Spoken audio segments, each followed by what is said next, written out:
Waktu itu mungkin buat Bapak Ibu tidak besar hutang saya, tapi waktu itu buat saya besar. Hutang saya 2,5 miliar. Harus selesai dalam 3 bulan.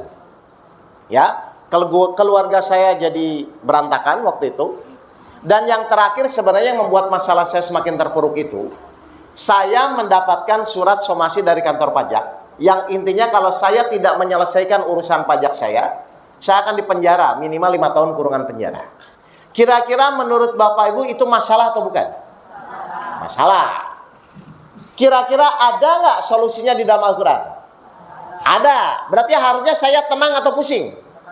Kenyataannya? Sama dengan siapa? Selama ini Bapak Ibu ketika punya masalah disuruh sabar atau diajarkan caranya sabar? Loh, yang benar itu harusnya disuruh sabar atau diajarkan caranya? Selama ini Bapak Ibu ngaji, disuruh atau diajarkan caranya? Loh, kalau cuma disuruh jangan, kalau nggak ngajarin caranya jangan nyuruh. Sudah sabar, sudah sholat, terakhir jawab pertanyaan guru saya, sudah ditolong. Jawaban saya kira-kira sudah atau belum? Belum selesai kan?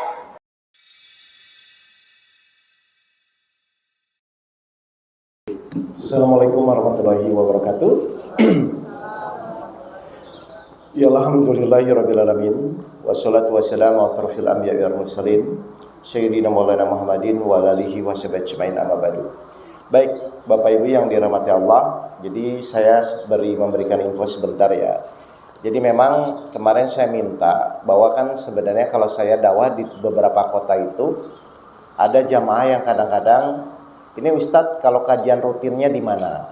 Karena selama ini kalau saya dakwah itu di kota-kota lain itu ya saya memang diundang majelis saja kan gitu ya, diundang majelis terus saya kajian. Jadi ya kadang-kadang saya ngisi, kadang-kadang kan ustadz yang lain. Terus akhirnya saya diskusi sama teman-teman di BSD gimana kalau nanti kita buat kajian rutin saja yang memang kita manage sendiri. Jadi ini memang kajian yang saya akan mulai rutin. Sebenarnya saya di Anahal juga tiap hari Kamis ya. Pekan kedua besok saya juga ngisi rutin, cuman kan itu yang mengkoordinir memang dari majelis taklimnya. Jadi nanti insya Allah di sini Bapak Ibu kalau nanti ada orang tanya kajian ini di sini itu kajian rutin tiap Senin ya, pekan pertama ya jam 9. Nah ini nanti insya Allah kita memang akan rutin di sini, insya Allah ya. Nanti kita lihat saja antusias dari beberapa jamaah yang nanti hadir. Jadi intinya seperti itu ya Bapak Ibu ya. Baik. Mari sekarang ya kita akan mulai ya tentang masalah kajian yang nanti saya sampaikan ya. Apa kajiannya? Kajiannya sederhana kok Bapak Ibu. Sederhananya apa? Saya mau bertanya kepada Bapak Ibu semua ya. Kalau Bapak Ibu nanti ya perjalanan misalnya keluar kota. Terus petunjuknya sudah ada. Ya, Bapak Ibu misalnya buka Google Map ya, misalnya dari BSD mau ke Bandung ke hotel apa gitu ya. Nah terus Bapak Ibu buka petunjuknya. Pertanyaan saya, kalau sudah ada petunjuknya, kira-kira Bapak Ibu masih berpikir atau ikuti saja petunjuknya? Ya, pertama Bapak Ibu juga nggak tahu hotelnya di mana kan begitu ya. Nah yang kedua, karena tidak tahu maka Bapak Ibu suka tidak suka harus mengikuti petunjuk kan. Jadi saya ulang ya. Jadi nanti kalau perjalanan apapun kalau sudah ada petunjuknya, masih mikir atau ikuti saja? Benar ya? Setuju ya? Baik. Berarti sekarang gini, di dalam hidup itu ada nggak petunjuk hidup? Ada. Berarti nanti Bapak Ibu kalau ada masalah masih mikir atau ikuti saja? Saya ulang lagi. Loh ini kan sederhana kan? Kalau nanti sudah ada petunjuknya, Bapak Ibu tuh masih mikir atau ikuti saja? Lah ngapain kan, kecuali petunjuk belum ada, silahkan mikir kan? Nah sekarang saya mau bertanya kepada Bapak Ibu, berarti nanti di dalam hidup tuh sudah ada belum petunjuknya? Ada Al-Quran, hadis kan jelas ya? Berarti nanti ketika Bapak Ibu nanti punya masalah, masih mikir atau ikuti saja? Sudah begitu belum? Nah, paham gak ini Bapak Ibu? Nah kan aneh kan? Kecuali petunjuknya belum ada, kan begitu ya? Silahkan Bapak Ibu berpikir. Ini kan petunjuknya udah ada. Kalau petunjuknya sudah ada kan tinggal diikuti kan? Baik, jadi saya ulang dulu ya. Ini kan hal yang sederhana ya. Jadi saya akan bahas sesuatu yang intinya itu, ayo hidup kita tuh lebih baik ngikuti petunjuk lah daripada mikir sendiri. Kenapa? Karena kan Bapak Ibu juga komitmen di surat Al-Fatihah, tunjukilah kami jalan yang... Nah, berarti jalan yang lurus itu jalan yang mengikuti petunjuk atau pikiran sendiri? Mengikuti petunjuk kan? Bapak Ibu kalau dikasih masalah biasanya ngikuti petunjuk atau mikir sendiri? Nah terus doa di Al-Fatihah ngapain selama ini? Kan Bapak bilang tunjukilah kami jalan yang lurus. Berarti jalan yang lurus itu adalah jalan yang mengikuti petunjuk. Kan begitu kan? Berarti nanti kalau sudah ada petunjuknya, terus Bapak Ibu masih mikir dan ternyata pikiran kita nggak sama dengan petunjuk, berarti pikiran kita tetap mengikuti petunjuk atau petunjuk disuruh ngikuti pikiran kita? Jujur. Yang pertama ya, pikiran kita harus mengikuti petunjuk. Berarti ketika menurut petunjuk belok kanan, Ibu mikir belok kanan atau belok kiri? Jadi nggak ada sen kanan belok kiri ya? Jelas? Oke, jadi saya ulang ya. Jadi, ayo sekarang ya ngaji ini kita akan belajar bagaimana sih caranya saat Bapak Ibu diuji, Bapak Ibu selalu mengikuti petunjuk-petunjuk Allah. Karena percuma Bapak Ibu diuji kalau cuman mikir sendiri, pusing sendiri, gitu loh. Mohon maaf, petunjuk itu sebenarnya untuk mempermudah atau mempersulit? Mempermudah ya. Berarti setiap ujian yang Allah berikan kepada kita harusnya mudah atau sulit? Kalau mudah berarti jadi masalah nggak? Nah, selama ini Bapak Ibu merasa ada masalah nggak? Hah? Loh, terus petunjuknya buat apa? Loh, saya ulang lagi. Petunjuk itu untuk diikuti atau untuk difikirkan? Lah itu tahu. Ibu pas ada masalah tuh mengikuti atau memikirkan? Lah terus petunjuknya buat apa? Ini nih Bapak Ibu ya. Jadi saya ulang ya. Bagaimana caranya kita ketika diuji oleh Allah itu mengikuti petunjuk? Karena kuncinya cuma satu. Manusia itu cuma dikasih pilihan, Pak. Saat diuji, saat menjalani hidup, manusia itu cuma diberikan pilihan mengikuti petunjuk atau mengikuti hawa nafsunya. Cuma itu Bapak Ibu. Kalau mengikuti petunjuk, insya Allah aman. Kalau mengikuti hawa nafsunya, insya Allah pusing. Ya, berarti kalau orang pusing itu mengikuti petunjuk atau tidak? Nah, Bapak Ibu ketika punya masalah biasanya pusing atau tenang? Hah? Berarti ngikuti petunjuk nggak? Dari kapan?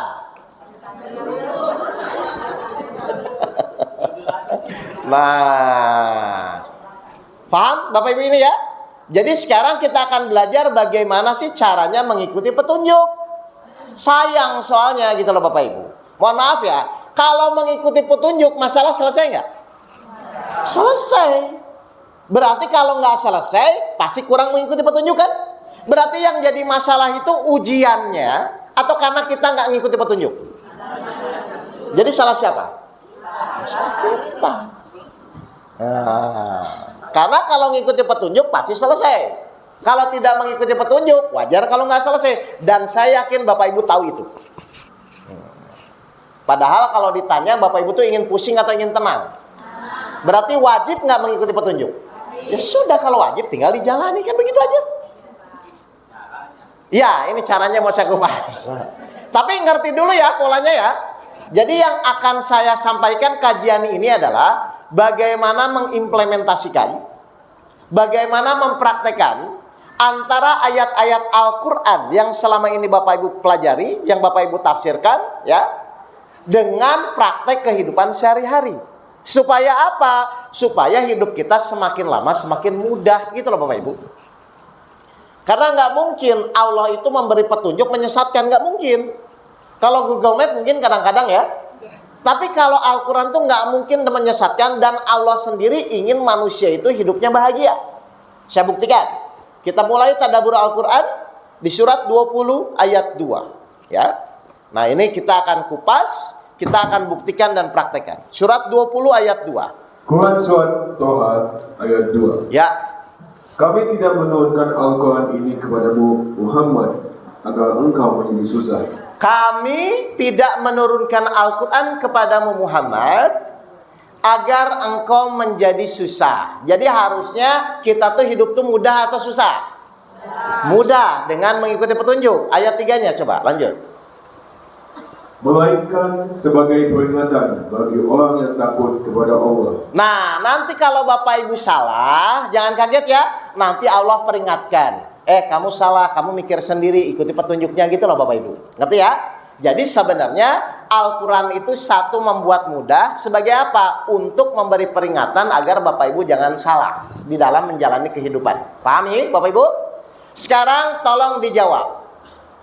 Menurut Bapak Ibu, di dalam Al-Quran itu ada nggak cara menyelesaikan masalah hidup? Yakin? Kenapa? Karena Al-Quran adalah sumber dari solusi kehidupan, betul? Apapun permasalahan kita harusnya ada di dalam Al-Quran. Cara menyelesaikan masalah hutang ada nggak dalam Al-Quran? Sakit ada nggak? Rumah tangga ada nggak? Kalau memang ada, terus masalahnya di mana? Halo?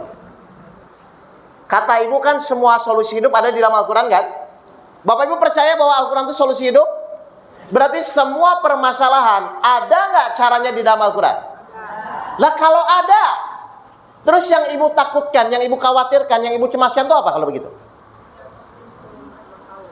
Nah, mulai ngerti ini? Nah, berarti sekarang bagaimana menyambungkan antara ayat-ayat Al-Quran yang selama ini Bapak Ibu pelajari dengan praktek kehidupan sehari-hari? Ya, gimana ceritanya? Kok saya berani membahas ini? Ini ceritanya dari saya sendiri. Baik, mungkin yang lama sudah paham ya, saya ceritakan dulu. Jadi ini ceritanya berawal dari kehidupan saya Bapak Ibu. 2005 saya tuh punya perusahaan dulu di Jakarta, ya. Tapi base campnya di Cikarang, tapi pangsa saya di Jakarta. 2005, 2006, 2007 itu luar biasa Bu peningkatan perusahaan saya Bu. Ya, PT Multisolid dulu di Cikarang. Alhamdulillah meningkat, cuman karena manajemen ekonomi yang nggak baik, saya buruk gitu, saya nggak ada akunting dulu. Akhirnya perusahaan saya hancur Pak 2008 Pak. Hancur. Waktu itu mungkin buat Bapak Ibu tidak besar hutang saya, tapi waktu itu buat saya besar. Hutang saya 2,5 miliar. Harus selesai dalam 3 bulan. Ya. Keluarga saya jadi berantakan waktu itu. Dan yang terakhir sebenarnya yang membuat masalah saya semakin terpuruk itu, saya mendapatkan surat somasi dari kantor pajak yang intinya kalau saya tidak menyelesaikan urusan pajak saya akan dipenjara minimal 5 tahun kurungan penjara. Ya, jadi waktu itu saya punya masalah di perusahaan saya bangkrut Bu, punya hutang 2,5 miliar dan saya akan dipenjara waktu itu. Kira-kira menurut Bapak Ibu itu masalah atau bukan? Masalah. Kira-kira ada nggak solusinya di dalam Al-Quran? Ada. Berarti harusnya saya tenang atau pusing? Kenyataannya? Sama dengan siapa?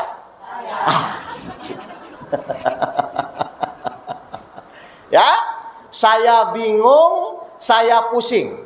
Tapi di pikiran saya waktu itu, saya bilang ya Allah, saya tuh percaya Al-Quran itu solusi hidup. Dan saya yakin harusnya jawabannya ada, saya bilang. Saya bolak-balik Pak, saya baca tafsirannya, terus yang apa? Garpu Tala itu buka, tunjuk, udah saya lakukan. Tapi kenyataannya bukan makin tenang, makin pusing. Saya bilang ini gimana ya Allah? Ternyata kesalahan saya itu bukan masalah Al-Qurannya atau bukan masalah bacanya. Kesalahan saya itu saya belajar Al-Quran, belajar beragama tidak ada gurunya. Nah itu salahnya Bu. Akhirnya doa saya rubah. Ya Allah, saya yakin Al-Quran itu sempurna.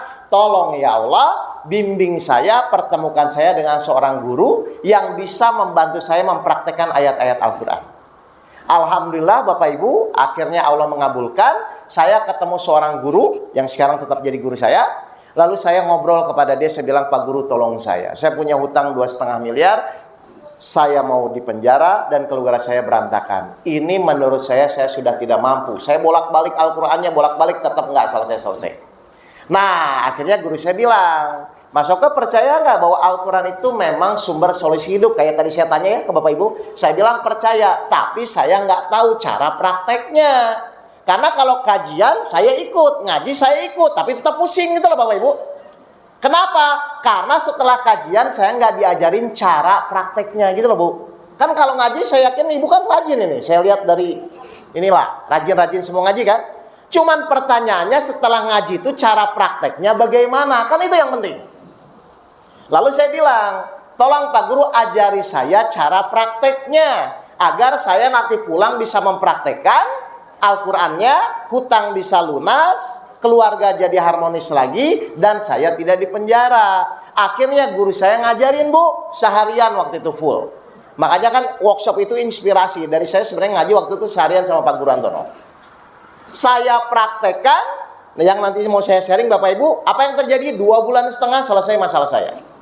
Ya, hutang saya selesai, keluarga saya beres, dan saya tidak jadi dipenjara.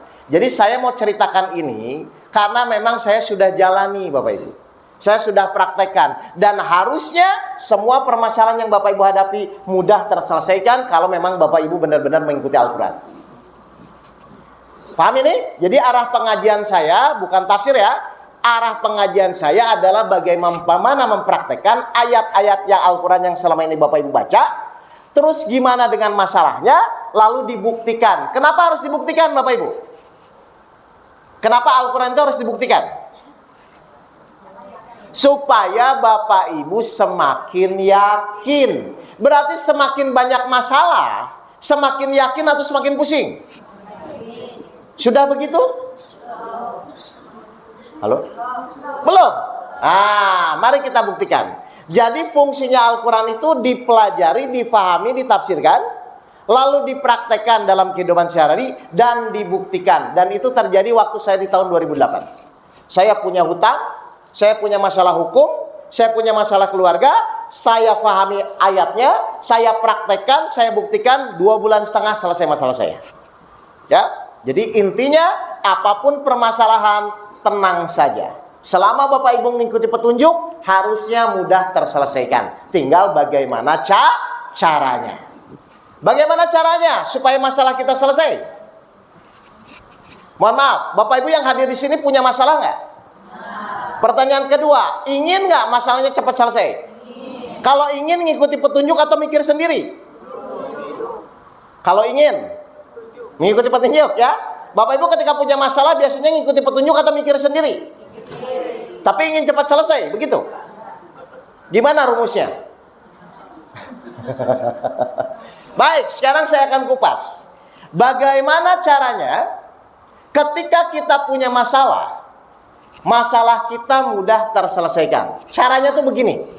Jadi waktu saya bilang ke guru saya, Mas Oke itu hutangnya berapa? Saya bilang hutang saya 2,5 miliar. Kapan harus selesai? Dalam 3 bulan, saya bilang. Menurut Mas Oke selesai atau tidak? Enggak mungkin Pak Guru. Kenapa? Aset saya udah habis Pak. Semua habis. Ya. Teman-teman jauhi saya semua. Ya kan wajar ya. Kalau nggak punya uang kan memang dijauhi ya. Dan saya terima itu, nggak apa-apa. Terus orang datang tiap hari lagi ke tempat saya.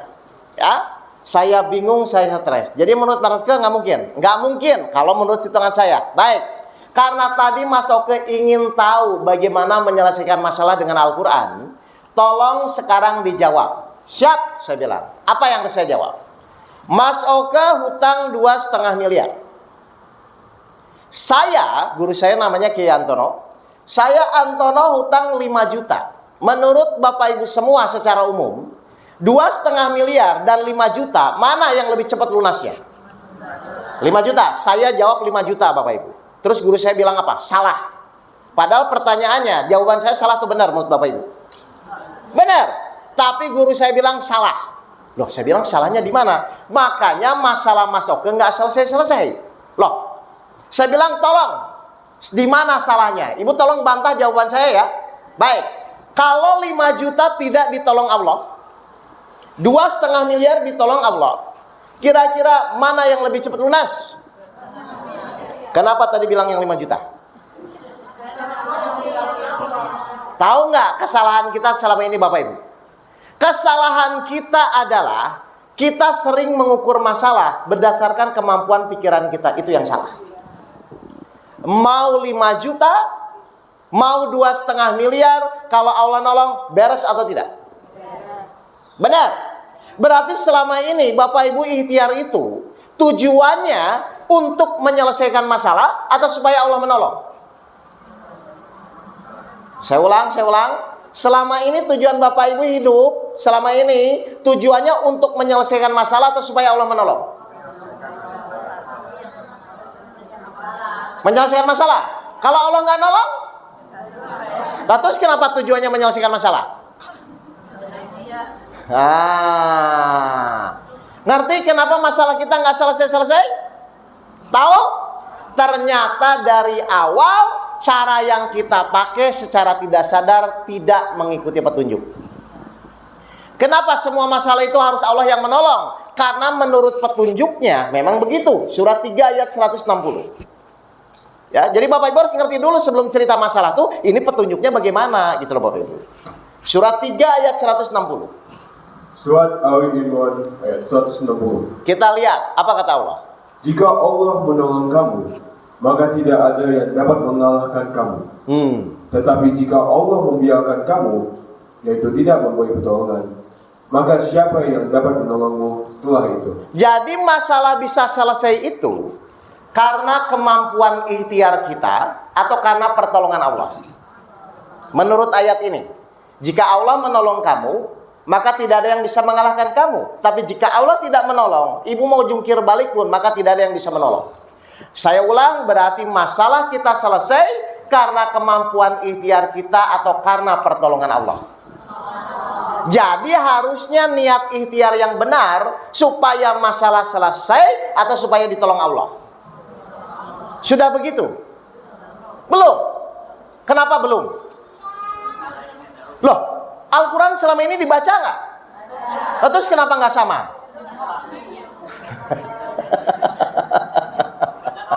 Nah, jadi sebelum cerita masalahnya, sebelum cerita ujiannya, tolong samakan dulu. Jangan-jangan apa yang Al-Quran sampaikan dengan apa yang kita pikirkan ternyata tidak sama. Jadi yang benar tuh tujuan ikhtiar itu supaya masalah selesai atau supaya ditolong Allah? Berarti ketika ibu bapak sakit pergi ke dokter supaya sembuh atau supaya ditolong Allah? Saya ulang lagi. Jika Allah menolong kamu, maka tidak ada yang bisa mengalahkan kamu. Tapi jika Allah tidak menolong, siapakah yang bisa menolong? Berarti semua ikhtiar yang dilakukan harusnya niatnya supaya selesai atau supaya ditolong Allah? Berarti ketika bapak ibu sakit ke dokter supaya sembuh atau supaya ditolong Allah? Halo? Loh, kalau Allah nolong nanti lewat tangan dokter ibu disembuhkan. Tapi niatnya bukan supaya sembuh, supaya ditolong Allah. Loh, karena Allah akan lihat dari niatnya. Dan mohon maaf Bapak Ibu, selama ini ibu niat ke dokter itu supaya sembuh atau supaya ditolong Allah? Loh, kenapa nggak sama dengan Al-Quran? Halo? Paham nggak ini Bapak Ibu? Jadi kenapa masalah kita nggak selesai-selesai selama ini? Karena antara perintah Al-Quran dan pikiran kita nggak nyambung. Dari kapan nggak nyambung Bapak Ibu? Sampai kapan?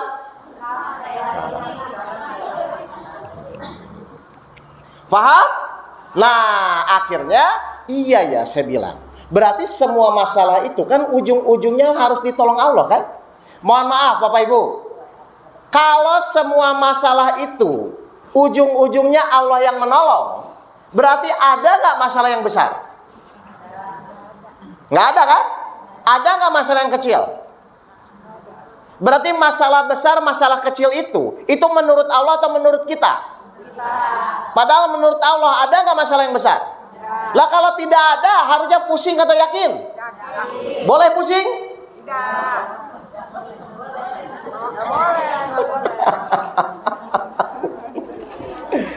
Loh, inilah yang terjadi Bapak Ibu. Akhirnya Al-Quran dibaca, belajar, ngaji, tapi punya masalah tetap pusing. Yang nggak ngaji juga tetap pusing. Terus bedanya apa yang ngaji sama yang nggak ngaji? Kalau sama-sama pusing. Kenapa? Oh, belum sampai materi ini? Wah, masa ibu? Kan ibu ngaji kan tiap bulan ada ya? Lah, selama ini ngaji tiap bulan bahas apa? Loh, saya sebentar ini. Coba, Bapak Ibu setuju nggak? Salah satu fungsi pengajian itu adalah, salah satunya adalah belajar ilmu menyelesaikan masalah hidup. Nggak, setuju nggak ini, Bu? Kenapa kita harus belajar ilmu menyelesaikan masalah hidup? Karena tiap hari kita punya masalah. Nah, maksudnya tuh Bapak Ibu tuh ngaji tuh maksudnya dengan ilmu pengajian itu pas ada masalah Bapak Ibu praktekkan. Jadi semakin lama ngaji harusnya semakin mudah menyelesaikan masalah, semakin mudah doanya dikabulkan. Loh, jadi selama ini ngaji nggak ada tolak ukurnya, hanya ngaji saja. Wah, bahaya. Loh, kalau saya udah komit. Misalnya sekarang ibu kan baru 1 kali pertemuan ya. 5 kali pertemuan harusnya tidak boleh pusing lagi. Kenapa? Ibu sudah paham. Jadi saya tuh ngajarin bagaimana cara menyelesaikan masalah hidup gitu loh, Bu. Jelas ya? Jadi ini tiap Senin ya, pekan pertama ya, berarti ibu harus belajar lagi ya. Jadi ibu datang lagi, tolong bawa teman-temannya yang punya masalah. Ya, selain ibu kan ada yang lain ya. Ngajinya apa sama Ustadz Tauke? Ngaji khusus untuk menyelesaikan masalah hidup. Jadi saya khusus memang membahas ini, Bu. Namanya ilmu kehidupan, ya. Jadi saya tetap khusus, saya tidak bahas detail fikih, tidak, bahas tafsir tidak, tapi memang khusus bagaimana ketika ibu punya masalah, kan masalah itu paling anak, suami, betul ya? Ekonomi, betul? Terus apa lagi? Penyakit, rumah tangga, dan itu ternyata semua ada caranya di dalam Al-Quran. Dan semua masalah itu ternyata selesai karena pertolongan Allah. Betul nggak ini? Tolong dijawab. Berarti kalau Allah ingin menolong kepada yang bersyukur atau mengeluh? Bapak Ibu ketika dikasih masalah biasanya bersyukur atau mengeluh? Tapi ingin ditolong? Kan nggak nyambung lagi nih.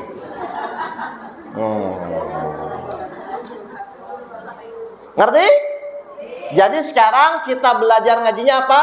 Salah satu ilmu dasar dalam ilmu kehidupan adalah kita harus belajar bagaimana cara menyelesaikan masalah hidup. Caranya adalah dengan pertolongan Allah. Seperti setiap ibu sholat, ibu bilang di Al-Fatihah, Iyyaka na'budu. Itu hafal. Apa artinya? Hanya kepada Engkau laku menyembah dan hanya kepada Engkau laku memohon pertolongan. Berarti semua permasalahan ujung-ujungnya tetap ditolong Allah. Mohon maaf, Bapak Ibu tahu nggak semua masalah itu ujung-ujungnya tetap ditolong Allah? Tahu? Dan kalau tahu yang dipusingkan apa? Kalau Allah yang menyelesaikan? Bukan. Bapak Ibu tahu nggak? Saya ulang lagi. Kita disuruh ikhtiar itu, selama ini ya Bapak Ibu ya, kita disuruh ikhtiar itu. Tujuannya untuk menyelesaikan masalah atau supaya ditolong Allah? Berarti nanti yang menyelesaikan siapa? Berarti Bapak Ibu pusing itu kenapa? Iya, berarti kan tinggal Bapak Ibu fokus bagaimana supaya Allah menolong kan? Bukan bagaimana menyelesaikan masalah kan, Pak? Kan Bapak Ibu setuju nih, semua orang yang menjalani masalahnya itu bisa selesai karena pertolongan Allah. Setuju dulu ya? Berarti nanti Bapak Ibu tuh fokusnya bagaimana menyelesaikan masalah atau bagaimana supaya Allah menolong? Harusnya bagaimana supaya Allah menolong. Bagaimana caranya Allah menolong? Surat Al-Baqarah ayat 153. Kan begitu harusnya. Itu hafal ayatnya padahal. Itu hafal. Quran Surat Al-Baqarah ayat 153. Ya ayyuhallazina amanu ista'inu bisabri wassalah. Silakan. Wahai orang-orang yang beriman, mohonlah pertolongan kepada Allah dengan sabar dan sholat. Jadi bagaimana caranya supaya Allah menolong? Ya ayyuhallazina amanu. Wahai orang-orang yang beriman. Jadi bagaimana langkah yang pertama supaya Allah menolong? Beriman. Yakin. Mohon maaf, Bapak Ibu yakin nggak Allah menolong? Kalau yakin perlu nggak khawatir? Kalau masih khawatir, yakin atau enggak? Bapak Ibu punya masalah, yakin atau khawatir? Bolak-balik. Pusing kan? Karena biasanya kalau kajian awal saya merubah apa? Mindset. Itu dulu yang dirubah. Saya ulang dulu. Jadi Allah menolong itu kepada orang yang yakin atau khawatir? Ibu yakin nggak sama Allah? Nah, terus pusing-pusing itu kenapa? Nah, jadi yang pertama, orang itu gagal itu bukan karena masalahnya. Yang pertama ternyata dari awal saja Bapak Ibu tidak memenuhi syarat untuk yakin kepada Allah. Ayo jujur. Bapak Ibu mohon maaf ya, ketika punya masalah yakin atau pusing? Hah? Loh, Bapak Ibu tuh beriman atau kafir? Loh, orang beriman tuh pusing atau yakin? Kalau orang pusing tuh yakin atau kafir? Jadi Ibu selama ini apa?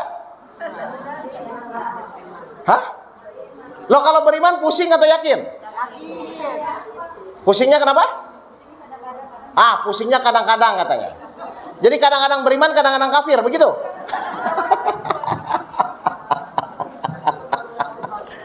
Saya ulang lagi. Enggak, saya ingin tahu, Bapak Ibu itu setuju dulu ya. Setuju nggak bahwa menurut surat Al-Baqarah ayat 153, bahwa Allah itu akan menolong kepada orang yang beriman, kepada orang yang sabar, dan kepada orang yang sholat. Setuju nggak ini? Coba baca lagi Mas Fadil. Diulang lagi ya ayatnya ya. Oh iya, saya ngehalangin itu. Wahai orang-orang yang beriman. Jadi Allah manggil siapa dulu? Sini, orang-orang yang beriman, yang yakin kepada Allah kan? Terus? Mohonlah pertolongan kepada Allah dengan sabar dan sholat. Setelah yakin, Ibu harus jalani apa? Sabar dan sholat. Nah, guru saya nanya, Mas Oka sudah yakin sama Allah? Insya Allah saya bilang yakin. Dengan Al-Quran saya yakin. Dari kecil saya sudah dididik, saya bilang. Kalau saya tidak yakin, saya sudah bunuh diri, Pak, saya bilang.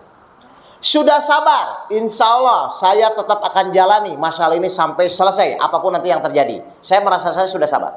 Sudah sholat, apalagi sholat saya bilang, ya, tahajud 11, duha 12, rawatib 12. Saya jalani Ibu, karena ingin masalah saya selesai. Kenapa dijalani itu? Kepepet, saya bilang. Kan kalau kepepet ibadah dijalani semua kan? Menurut Mas Oke sudah yakin, sudah sabar, sudah sholat. Terakhir jawab pertanyaan guru saya, sudah ditolong. Jawaban saya kira-kira sudah atau belum? Belum selesai kan? Pertanyaan saya Bapak Ibu, iman sabar sholat saya yang belum benar atau ayat yang salah? Padahal ditanya guru saya sudah merasa beriman, saya sudah merasa sabar, sudah merasa sholat, tapi kenyataannya nggak ditolong-tolong. Berarti yang salah yang mana? Saya atau ayat Al-Quran? Berarti kita harus paham iman seperti apa, sabar seperti apa, sholat seperti apa. Karena kalau saya tanya kepada Bapak Ibu pun, Bapak Ibu sudah beriman? Sudah sabar? Sudah sholat? Sudah ditolong? Iya, nggak apa-apa kan, merasa boleh ya. Karena selama ini kita belum tahu. Saya pun waktu itu gitu. Saya bilang sudah, belum ditolong. Berarti tinggal ayo kita cek imannya bagaimana, sabarnya bagaimana, sholatnya bagaimana. Menurut Bapak Ibu iman itu perlu modal nggak? Iman perlu modal? Nggak ada kan, semua sudah ada ya. Sabar perlu modal nggak? Sholat berarti harusnya ditolong nggak? Terus kenapa nggak ditolong-tolong? Nah, akhirnya saya direvisi oleh guru saya. Coba masuk ke iman seperti apa, sabar seperti apa, sholat seperti apa. Sekarang tolong dijawab dengan jujur ya. Bapak Ibu sudah beriman? Sudah. Menurut perasaan atau menurut Al-Quran? Perasaan. Baik. Kita lihat cirinya orang beriman menurut Al-Quran. Surat 5 ayat 69. Surat 5 ayat 69. Bagaimana caranya beriman dengan benar? Nah, itu yang mau dikupas kita loh Bapak Ibu. Ya. Ya. Quran Surat Al-Maidah ayat 69. Cirinya orang beriman. Sesungguhnya 69. Silakan. Sesungguhnya orang-orang yang beriman, orang-orang Yahudi, Sabi'in, dan orang-orang Nasrani, barang siapa beriman kepada Allah, kepada hari kemudian, dan berbuat kebajikan, maka tidak ada rasa khawatir padanya, dan mereka tidak bersedih hati. Baik, jadi menurut Al-Quran, cirinya orang beriman itu apa Bapak Ibu? Tidak khawatir dan bersedih. Mohon maaf, Bapak Ibu masih ada rasa khawatir dan bersedih? Masih? Berarti sudah beriman atau kurang beriman? Kenapa tadi ngaku sudah? Ternyata versi beriman kita tuh menurut perasaan, bukan menurut Al-Quran. Yang kedua, Bapak Ibu sudah sabar? Sudah. Menurut siapa? Menurut saya. Boleh ya? Menurut saya semua boleh ya? Baik, kita lihat Al-Qurannya. Tadi Al-Baqarah 153 saja. Silakan dibaca. Surat Al-Baqarah 153. Surat Al-Baqarah ayat 153. Apa kata Allah? Wahai orang-orang yang beriman, mohonlah pertolongan kepada Allah dengan sabar dan sholat. Terus? Sungguh Allah beserta orang-orang yang sabar. Innallaha ma'as sabirin. Sesungguhnya Allah bersama orang-orang yang sabar. Mohon maaf Bapak Ibu, kalau Allah bersama orang-orang yang sabar, berarti harusnya doa dikabulkan nggak kalau kita bersama Allah? Masalah selesai nggak? Syaratnya apa? Jadi sabar itu kalau bersama Allah harusnya bahagia atau menderita? Nah, Bapak Ibu selama ini sabar ini, selama ini itu bahagia atau menderita? Berarti sabar atau merasa sabar? Jadi bukan sabar. Karena sabar yang benar itu bersama Allah, harusnya hatinya bahagia. Jadi kalau sabar bersama Allah, berarti sabar ada batasnya nggak? Nah selama ini menurut Bapak Ibu, sabar ada batasnya nggak? Halo?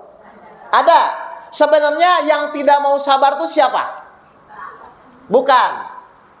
Allah ingin kita sabar. Ya. Tapi Bapak Ibu dibisikin sabar itu ada batasnya. Betul nggak ini? Berarti sebenarnya nggak mau sabar itu siapa? Setan. Berarti ketika ibu bilang sabar ada batasnya, berarti Bapak Ibu sebenarnya siapa?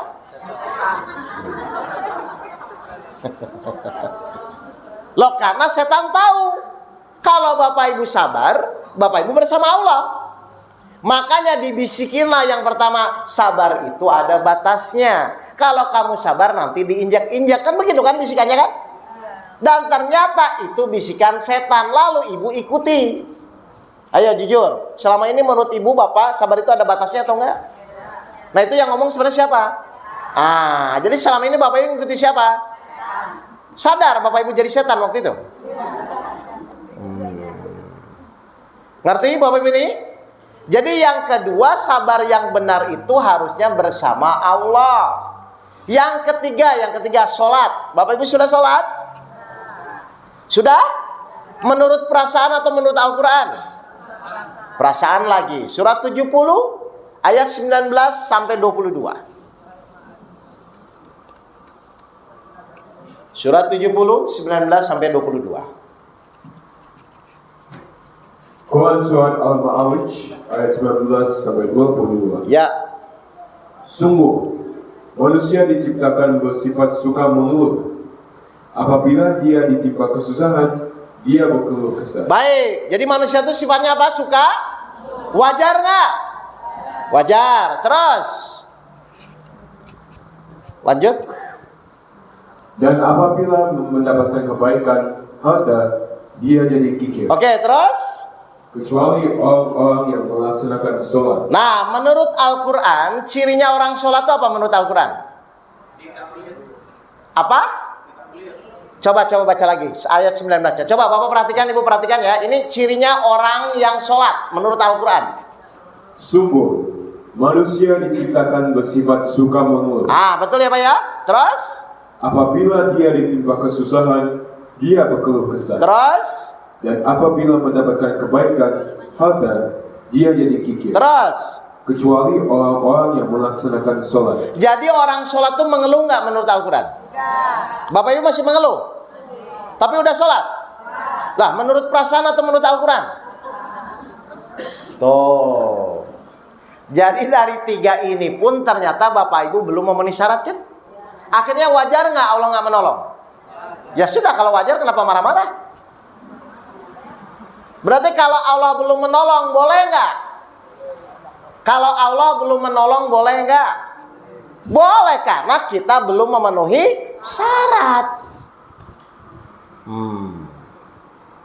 Jadi sekarang kita akan fokus bagaimana menyelesaikan masalah atau bagaimana memenuhi syarat.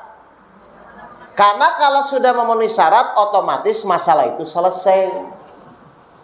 Ya, iman, sabar, sholat. Ini materi dasar dalam ilmu kehidupan. Ya, coba ibu dari 3 ini, kira-kira yang menurut ibu yang bisa praktek dulu yang mana? Iman, sabar, sholat. Sholat.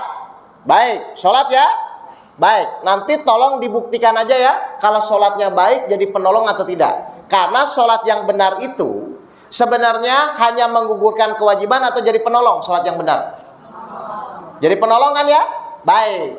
Berarti kalau belum ditolong-tolong, berarti selama ini biasanya sholatnya hanya menggugurkan kewajiban. Contoh sekarang, sholat sebagai penolong itu apa? Surat Al-Baqarah ayat 45. Dan mohonlah pertolongan kepada Allah dengan sabar dan sholat. Terus? Dan sholat itu sungguh berat, kecuali bagi orang-orang yang khusyuk. Baik, jadi sholat yang penolong itu harus apa? Mohon maaf Bapak Ibu semua, Bapak Ibu selama ini pas sholat pikirannya fokus atau jalan-jalan? Dari kapan? Lo nggak pernah fokus? Berarti wajar nggak sholat kita belum jadi penolong? Berarti sekarang kita harus belajar gimana caranya yang pikiran Bapak Ibu selama ini jalan-jalan agar tidak jalan-jalan. Benar nggak? Mohon maaf, sholat khusyuk itu mudah atau sulit? Hah? Sholat khusyuk itu mudah atau sulit? Sulit. Sulit atau nggak tahu caranya? Jadi sulit atau nggak tahu caranya? Mau nggak saya ajarin langsung? Ya, Bapak Ibu langsung praktek, insya Allah tidak jalan-jalan langsung pikirannya. Biar nanti pulang bisa dipraktekkan gitu loh Bu. Setelah dipraktekkan nanti ditolong. Ya, kita sekarang belajar ya. Nanti kalau masih jalan-jalan, angkat tangan aja. Ustadz, saya masih jalan-jalan gitu ya. Tapi saya insya Allah, Bapak Ibu keluar dari masjid ini, ya di negeri ini, keluar insya Allah tidak jalan-jalan. Mau? Oke, sekarang langsung kita praktekkan. Jadi sholat khusyuk itu tidak sulit kalau Bapak Ibu diajarkan caranya. Kenapa selama ini selalu jalan-jalan pikirannya? Kenapa? Ternyata kalau saya perhatikan, orang selama ini salah pakai alat Bapak Ibu. Kayak gini lah, ibu mau makan sayur tapi pakai garpu. Kira-kira mudah atau sulit? Sulit, ngeplos terus kan begitu kan? Nah sekarang, sholat yang benar itu jasmani dan ruhani atau jasmani dan pikiran? Saya ulang lagi, sholat yang benar itu jasmani dan ruhani atau jasmani dan pikiran? Selama ini Bapak Ibu sholat jasmani dan ruhani atau jasmani dan pikiran? Loh, kenapa nggak pakai ruhaninya? Loh, saya ulang lagi. Sholat yang benar itu jasmani dan pikiran atau jasmani dan ruhani? Ibu bapak selama ini sholat jasmani dan pikiran atau jasmani dan ruhani?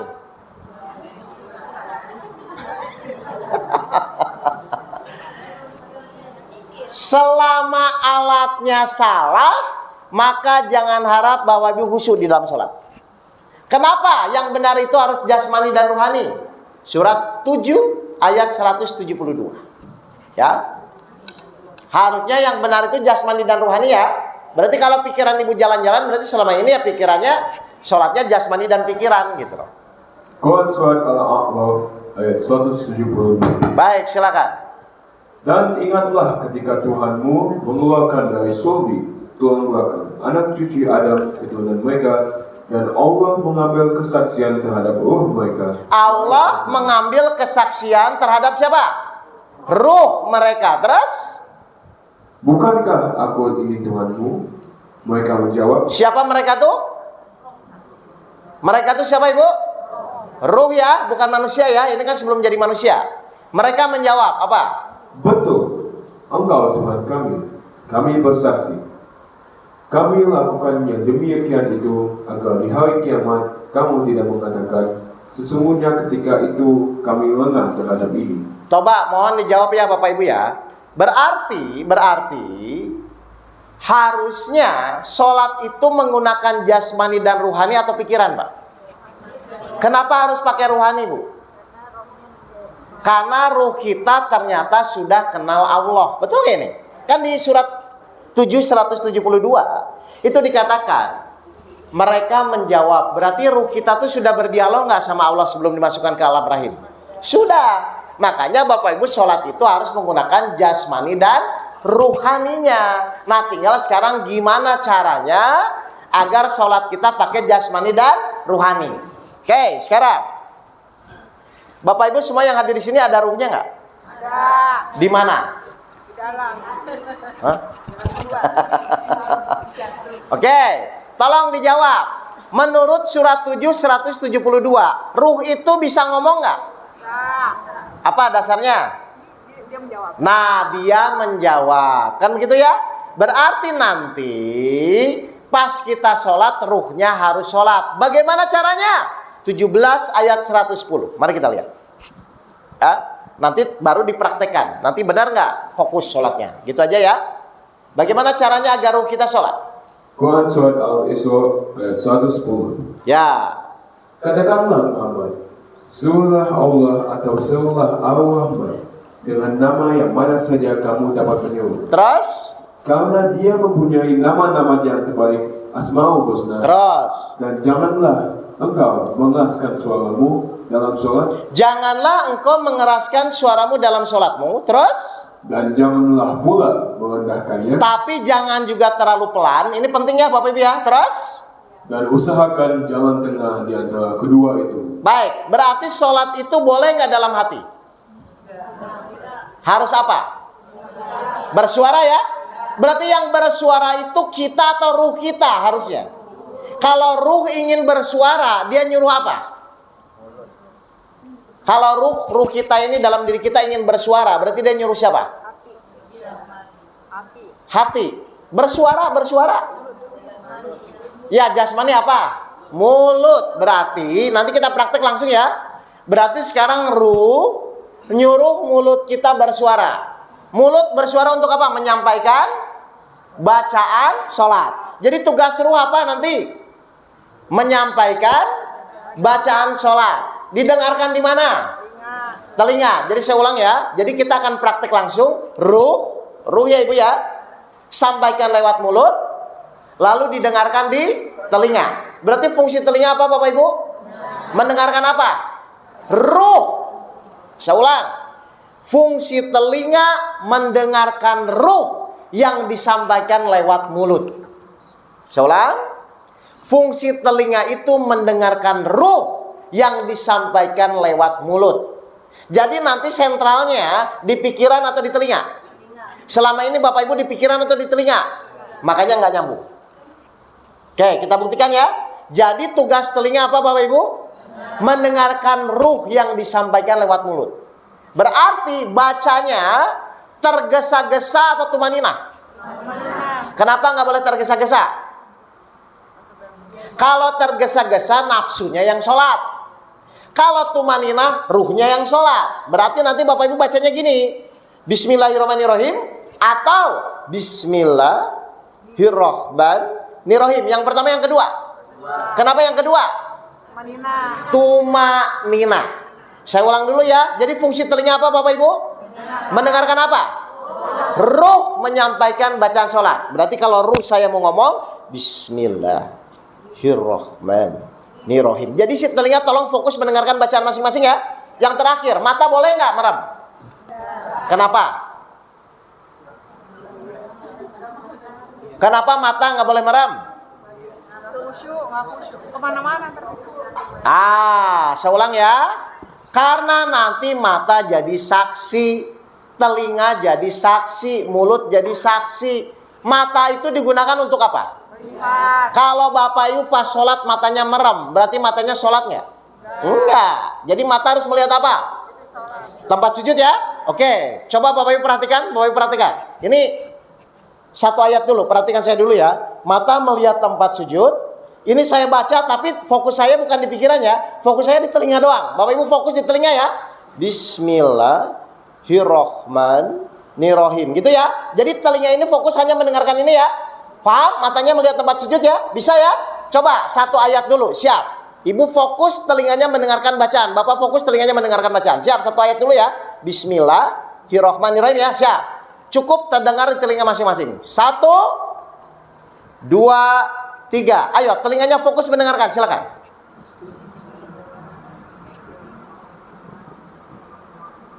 Jalan-jalan nggak? Jalan-jalan nggak, Pak? Oke, yang kedua coba perhatikan ya. Alhamdulillah hirabbil alamin. Fokus ya, telinganya mendengarkannya. Siap. 1, 2, 3, silakan.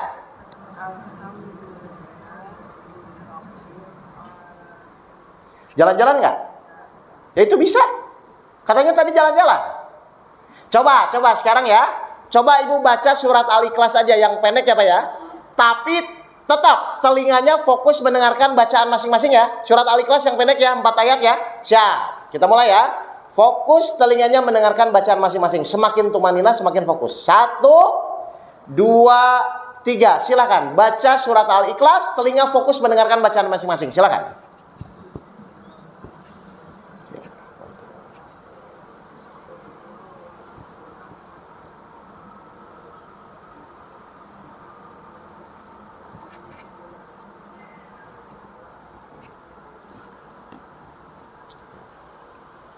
Jalan-jalan nggak? Nah itu bisa.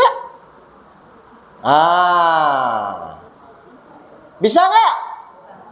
Ayo, siapa yang jalan-jalan angkat tangan? Ibu angkat jalan.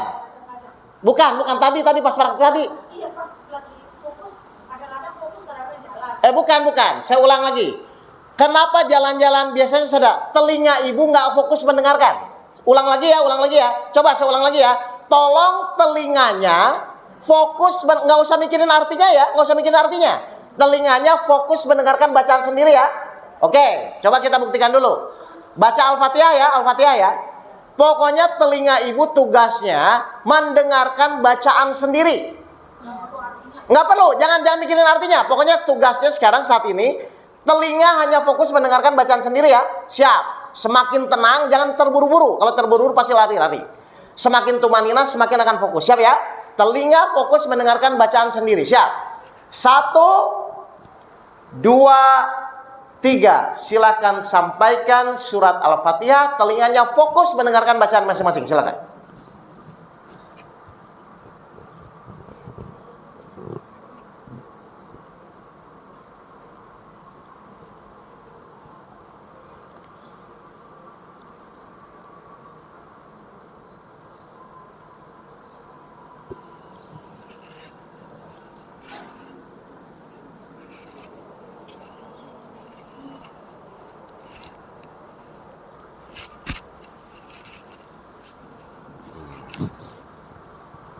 Ayo, fokus atau jalan-jalan? Fokus kan? Nah, ngerti dulu caranya ini? Jadi sholat itu mudah atau sulit? Mudah kalau pakai jasmani dan ruhani. Sulit kalau pakai jasmani dan pikiran. Mohon maaf, selama ini Bapak Ibu jasmani dan ruhani atau jasmani dan pikiran? Nah, itu disuruh siapa? Oh, setan. Kenapa diikuti? Pokoknya kalau buru-buru, bukan ruhnya, nafsunya nanti pasti jalan-jalan lagi. Makanya ibu kan nanti kalau udah terburu-buru diam dulu, tenang, sampai lagi maliki yaumiddin. Baru nyampaikan lagi iyyaka na'budu wa iyyaka. Terus saja fokus mendengarkan di telinga. Bisa ya praktek gitu ya? Nah ibu coba rubah dulu kebiasaan ini. Ya praktek dulu, biar bapak ibu mulai terbiasa dulu. Ya, nanti kalau sudah terbiasa ibu mulai rasakan, mulai mudah nggak nanti menjalani masalah. Karena saya 2008 praktek ini. Jadi waktu saya tadi bilang kan, tahun 2008 saya punya hutang 2,5 miliar. Istri saya mau cerai dan saya akan dipenjara itu waktu itu. Saya diajarin guru saya iman, sabar, sholat. Jadi saya benar-benar praktek Pak. Tahajudnya, jadi tetap sholatnya tahajud, duha. Tapi fokus mendengarkan bacaan ruh saya mulai sholat. Mohon maaf gini. Doa yang mustajab itu di dalam sholat atau di luar sholat? Di dalam sholat. Bapak Ibu tiap hari 17 kali berdoa. Itu benar nggak saat duduk di antara dua sujud? Betul? Kan duduk di antara dua sujud itu berdoa kan? Rabbighfirli warhamni. Betul nggak? Mohon maaf, selama ini tuh Bapak Ibu berdoa atau baca? Nggak berdoa? Wah, bahaya ini. Ibu, Bapak, itu duduk di antara dua sujud itu maksudnya Bapak Ibu berdoa dengan ruhnya seperti dialog itu loh, Bu. Ya Tuhanku, ampunilah saya, Rabbighfirli, kasihanilah saya, warhamni, tutuplah aib saya, wajburni, angkatlah derajat saya, warfani. Nih, penting nih, berilah saya rizki, warzukni, berilah saya petunjuk, wahdini, berilah saya kesehatan, wa'afini, maafkanlah saya. Ibu itu 17 kali. Mohon maaf, kalau ruhnya yang berdoa dikabulkan nggak? Makanya saya 2008 warzukni, saya benar-benar doa, akhirnya 2,5 bulan selesai hutang 2,5 miliar. Makanya saya bilang nggak mungkin orang yang sholatnya benar, yang sholatnya khusyuk, masalahnya nggak selesai, nggak mungkin, Pak. Loh, sebentar juga, nggak lama nih ya, dari sini kan. Nggak, yang penting itu ibu pas mau posisi duduk di antara dua sujud, ibu tenang dulu, ya Allah saya mau doa ini. Baru ibu sampaikan dengan benar-benar paham ya. Ya Tuhanku, ampunilah saya, Rabbighfirli, kasihanilah saya, warhamni, tutuplah aib saya, wajburni, angkatlah derajat saya, warfa'ni. Nah, bagi yang punya hutang, warzukni, berilah saya rezeki. Bagi yang pusing, bingung masalahnya, wahdini, berilah saya petunjuk. Bagi yang sakit, jamaah saya sakit kanker leukemia sembuh. Kenapa? Warfa'ni, dan maafkanlah saya, wa'fu anni. Silahkan Bapak Ibu buktikan. Makanya sholatnya baik, semua amal perbuatan baik. Nggak mungkin Bapak Ibu sholat yang baik, masalahnya nggak mungkin selesai. Jadi Bapak Ibu tuh nggak usah capek-capek bingung bagaimana solusinya. Perbaiki iman, sabar, dan sholat. Berarti kalau sholatnya baik, maka semuanya akan baik. Loh, kan memang itu yang janji siapa? Lah, berarti Bapak Ibu percaya nggak?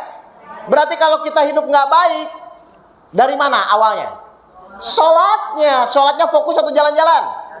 Dari kapan? Tapi ingin baik hidupnya, tapi pikiran jalan-jalan. Nah, gimana? Loh iya, karena kan Bapak Ibu saya bilang jarang diajari caranya. Kan ini kan saya ngajarin caranya soalnya. Soalnya kalau ibu nggak saya ajarin caranya, Bapak nggak langsung diajarin tadi caranya, pulang ke rumah ditanya pasangannya, tadi ustadznya ngomong apa? Wallahualam. Lupa lagi, nggak bisa dipraktekkan. Nah ini saya ajarin caranya, jadi pas pulang ibu ajarin. Mohon maaf, ibu bisa nggak nanti ngajarin ke anaknya atau ke suaminya? Gampang kan tadi kan? Telinganya fokus dengarkan. Jadi di telinga fokusnya, Bu. Ya, ibu biar benar-benar, ayo Bu. Masa bertahun-tahun sholat jalan-jalan lagi. Ibu nggak bosan apa tiap sholat jalan-jalan? Coba Bapak Ibu perhatikan ya. Tadi Ibu ini jawab, sholatnya baik, semua amal perbuatan baik. Berarti tolong direnungkan. Berarti yang benar itu sholat mempengaruhi hidup kita, masalah kita, atau masalah mempengaruhi sholat kita? Yang benar yang mana? Sholat memperbaiki masalah kita atau masalah mempengaruhi sholat? Nah ibu selama ini ketika sholat mikirin masalah atau fokus? Jadi masalah mempengaruhi sholat atau sholat mempengaruhi masalah kalau begitu?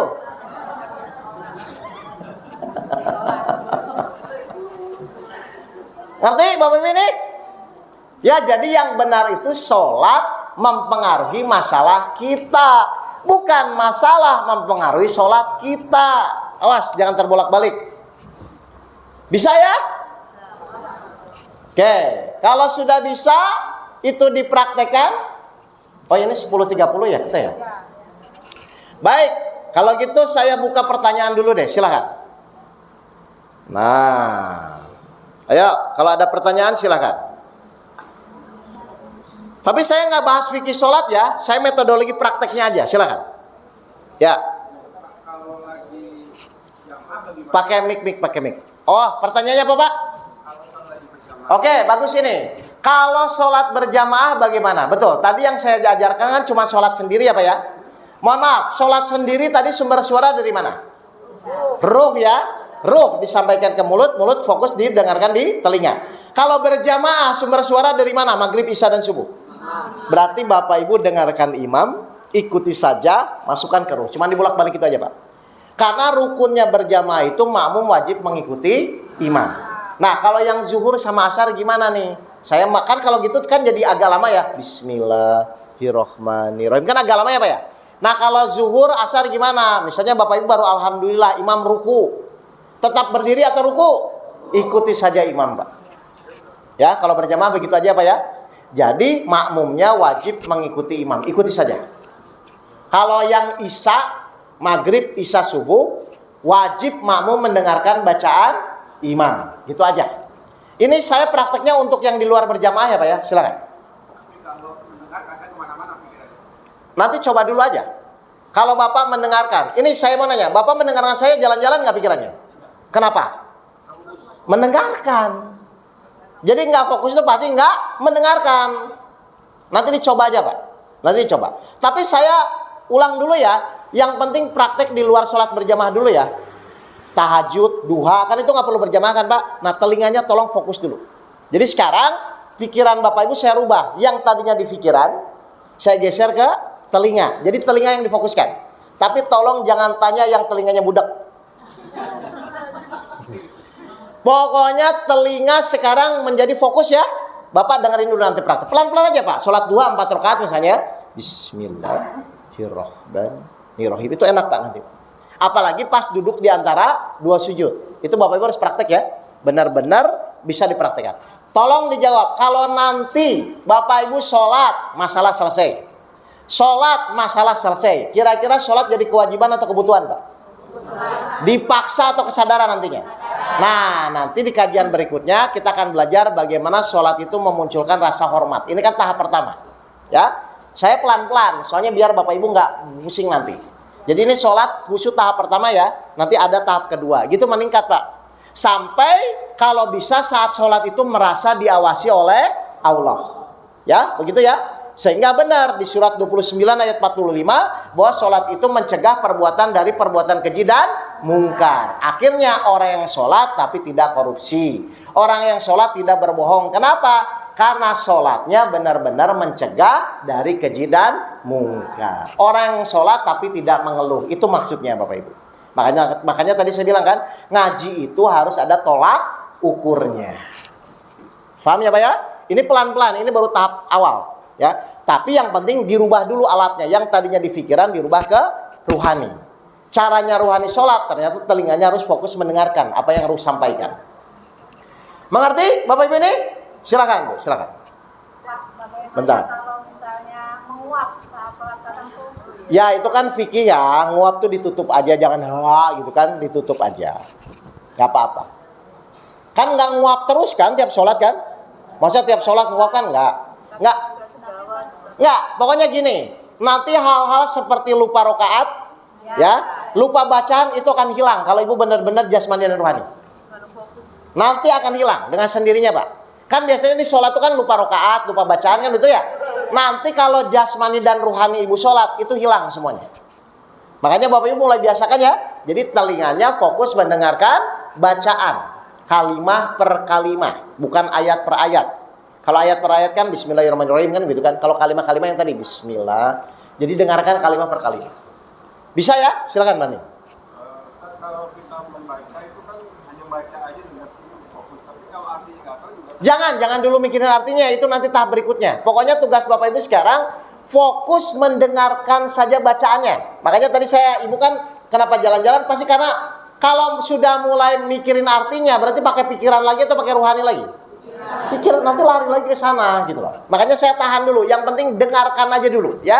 Jangan pakai diartikan dulu ya. Dengarkan dulu aja. Karena sebenarnya bukan mengartikan tapi menyampaikan. Nanti saya ada penjelasan lagi. Bisa ya Bapak Ibu ya? Bisa lah. Insya Allah praktek ya. Baik. Nanti saya ingin lihat progresnya. Kalau Bapak Ibu benar-benar praktek begitu, minimal masalah-masalah yang kecil atau besar terserah nanti lihat. Pasti harusnya ada perubahan. Banyak jamaah saya yang online itu juga setelah praktek itu katanya pas pertama kali sholat dengan jasmani dan ruhani itu sampai sendawa keluar. Akhirnya setelah berapa minggu kemudian jadi enak katanya sholatnya, nggak tergesa-gesa, nggak terburu-buru gitu.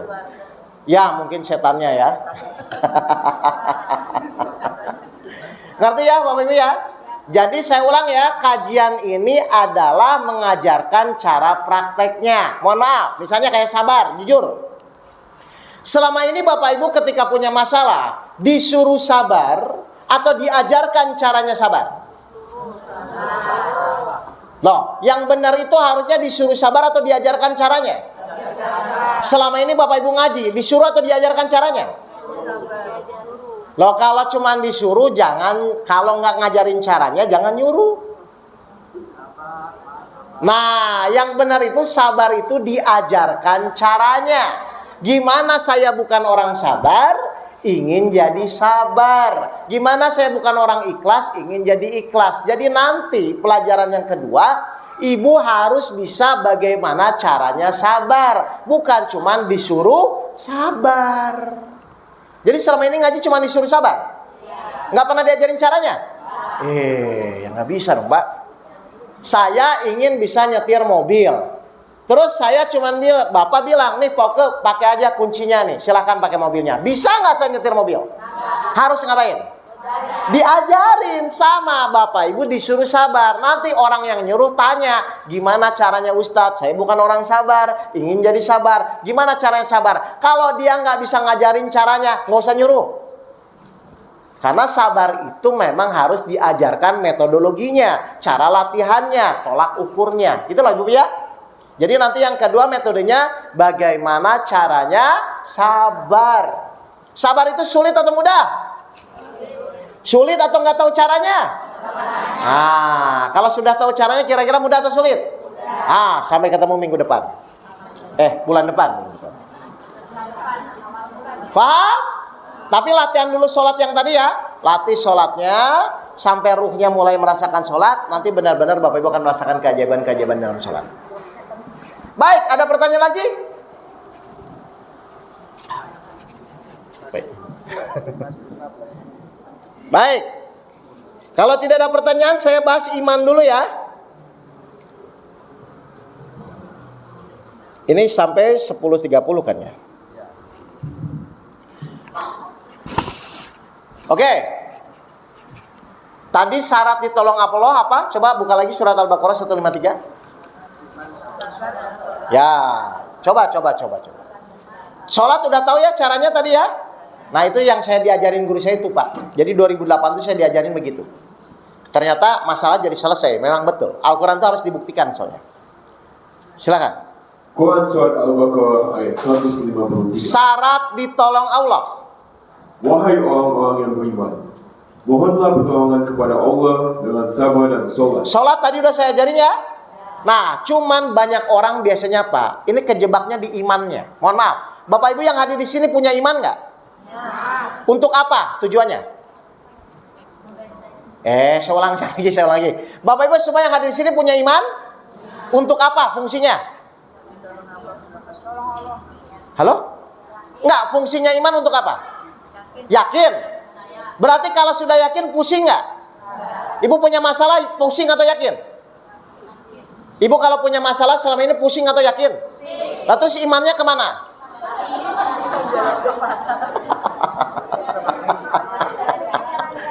Loh, gimana sih Bu? Coba, untuk apa Allah ngasih iman? Iya, percaya iman tuh maksudnya. Untuk apa fungsinya? Atau gini. Fungsi kompor buat apa? Itu apa? Fungsi iman buat apa?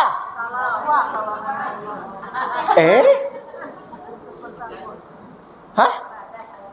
Loh kok bingung? Loh Bapak Ibu punya iman nggak selama ini? Lah buat apa imannya? Wah, baik.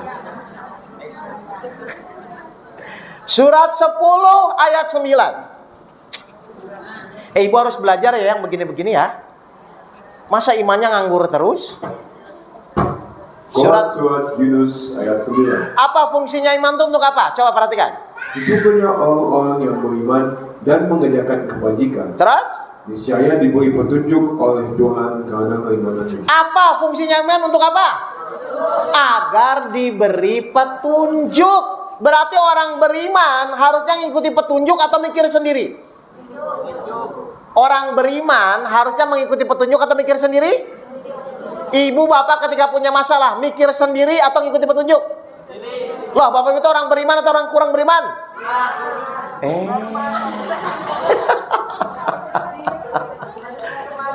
Nah, coba saya mau bertanya gini, ya.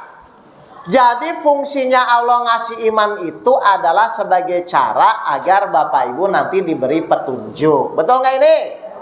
Berarti kalau pakai iman, ada nggak kata tidak mungkin? Kalau pakai iman, ada nggak kata tidak mungkin? Nggak ada, karena urusannya percaya atau tidak percaya. Tolong dijawab, bapak ibu percaya nggak sama Allah? Percaya apanya?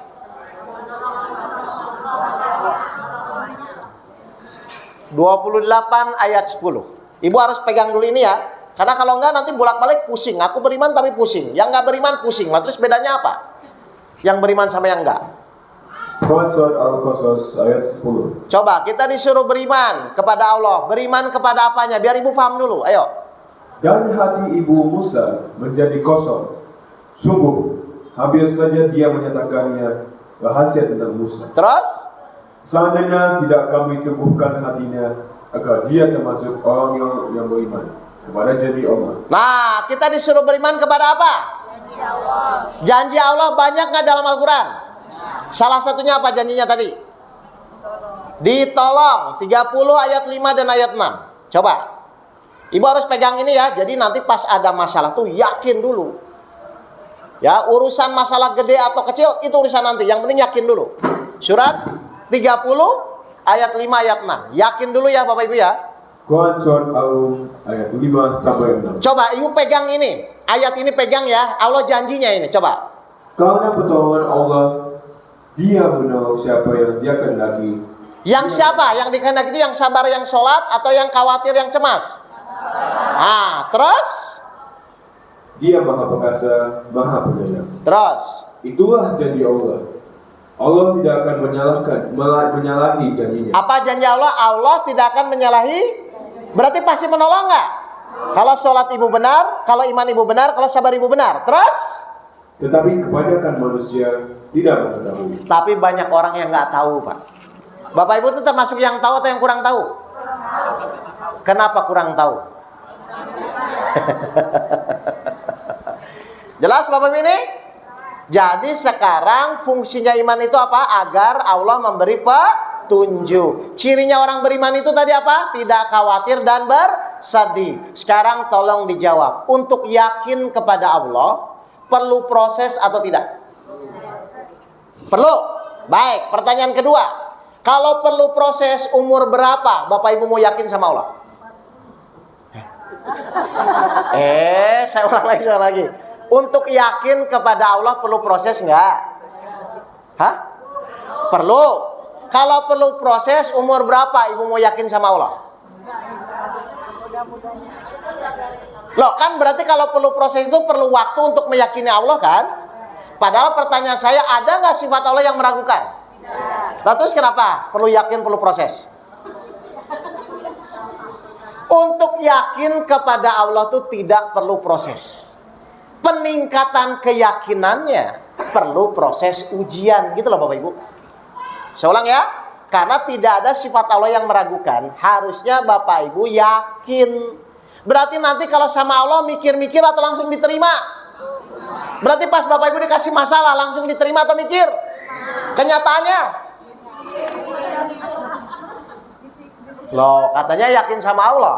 Nah, jadi nanti pertemuan berikutnya saya akan bahas bagaimana iman yang benar, bagaimana sabar yang benar. Ya, Bapak Ibu? Baik. Bapak Ibu sekalian, karena di sini waktunya terbatas, nanti mudah-mudahan kalau misalnya semakin banyak requestnya kita akan perbaiki lah. Mungkin waktunya bisa 1,5 jam atau 2 jam ya. Tapi 2 jam kuat nggak nih kayaknya? Jangan kuat dulu, yakin nggak ini? Ya, Bapak Ibu sekalian, sampai ketemu lagi ya. Di hari apa? Tar dulu. Saya udah plot belum ya? Hari Senin minggu pertama berarti tanggal 4 ya? Jam 9 ya? Nanti diumumkan di grup, Ibu nyatet nggak di situ? Nah, kalau nyatet nanti dimasukkan grup kajian BSD nanti tiap Senin minggu pertama di sini ya jam 9 ya. Ini saya upload juga. Mudah-mudahan kita bisa bertemu lagi lah Bapak Ibu ya. Dan saya inginnya kalau bisa ada progres. Ustadz, ternyata setelah saya benerin sholat saya misalnya ya, suami saya berubah gitu loh. Harus begitu ya? Akhlaknya, suaminya tetap itu akhlaknya. Suami saya berubah, anak saya berubah, harusnya begitu. Karena ngaji itu harusnya ada progres peningkatan kepada akhlak dan sikap kita di dalam menjalani hidup. Paham ya Bapak Ibu? Baik, terima kasih. Saya kembalikan ke Pak Eko. Assalamualaikum warahmatullahi wabarakatuh. Waalaikumsalam.